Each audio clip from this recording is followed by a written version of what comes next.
Hi everybody, Dana Sparks, broker of Maximum One Greater Atlanta Realtors. And this week's contract tip is just a quick tip on amendments.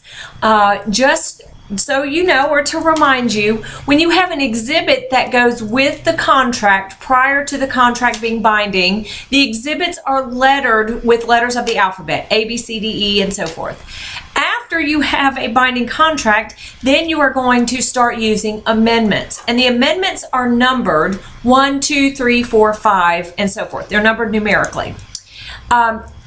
If you are, the only numbers that you use are the actual executed amendments, meaning the ones that are actually agreed upon between the buyer and the seller.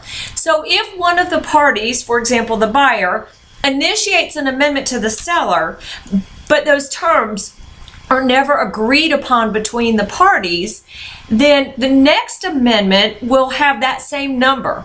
So for example, all of the executed amendments, the ones signed by the buyer and the seller, should be numbered sequentially.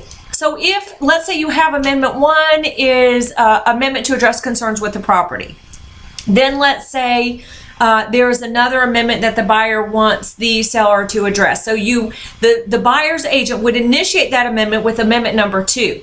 If those terms, however, never get agreed upon, then if there's another amendment, for example, the third amendment that the parties are working on would be, for example, to change the closing and possession date.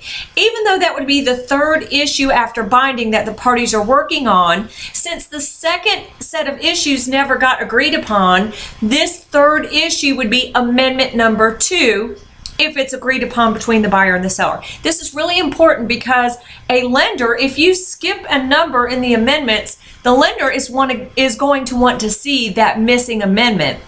And you're going to try to explain, well, it was never agreed upon between the parties. But if you skip those numbers, you're going to have issues with the lender. So again, this is Dana Sparks, broker of Maximum One Greater Atlanta Realtors, satisfying your needs with service, innovation, and education.